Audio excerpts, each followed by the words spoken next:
All right, so setting off in the 2025 Ford Maverick, let's go ahead and gun it a little bit. It shifts down and it does really good. The way that Ford has actually tuned this transmission with the 2.0 turbocharged 4-cylinder is actually really good. The brakes feel fantastic as well to stop this small vehicle. Now, like I said, 2.0 turbo 4-cylinder underneath the hood.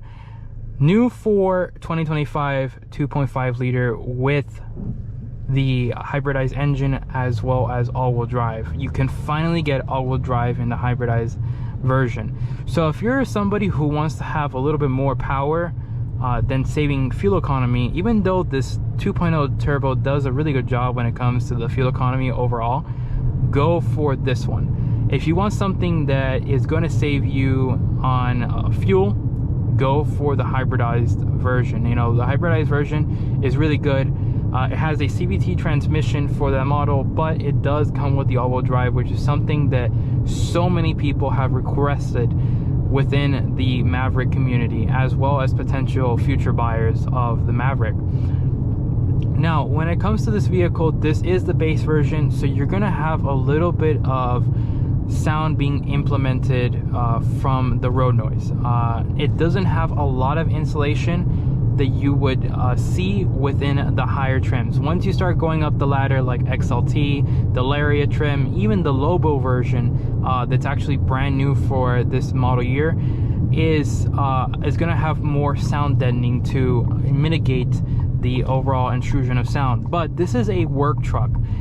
You know, you don't really care for things like that. You know, as long as the car is comfortable, it gets you from point A to point B, that's all that matters. Now, visibility outside the vehicle, really good.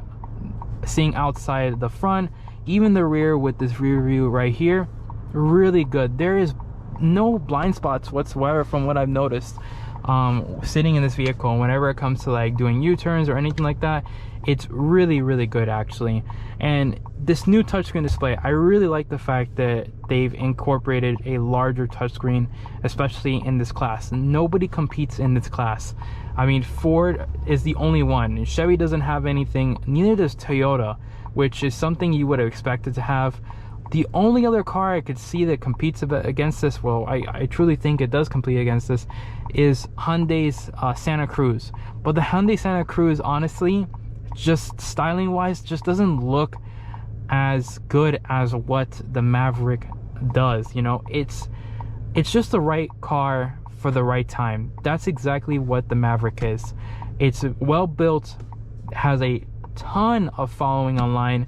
There is a ton of people who do customizations. I've seen people lower these cars, you know, put spoilers on the back, done different liveries to this vehicle. It is one of the best, you know, compact trucks to ever be offered in the competition space. All right, so let's go ahead and do a U-turn here and let's see what the turning radius is like. And honestly, it's not too bad at all actually. Really good turning radius. Let's go ahead and floor it. It does really good. You can even hear the turbocharge, the blow-off valve coming through this side section over here in the passenger side.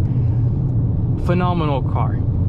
Ford, hats off to you for building such a well-designed car as well as a well-power-trained vehicle. I mean, you have two options that are going to be great for either customer that comes into the front door, and you guys nailed it perfectly. I want to give a huge shout out once again to Lorenzo Ford for allowing me to film this vehicle. If you guys are interested, make sure to go ahead and contact Tommy. He'll be able to assist you. With that being said, y'all, thank you so much for watching. Make sure to go ahead, like, comment, and subscribe, and I'll see you later. Peace.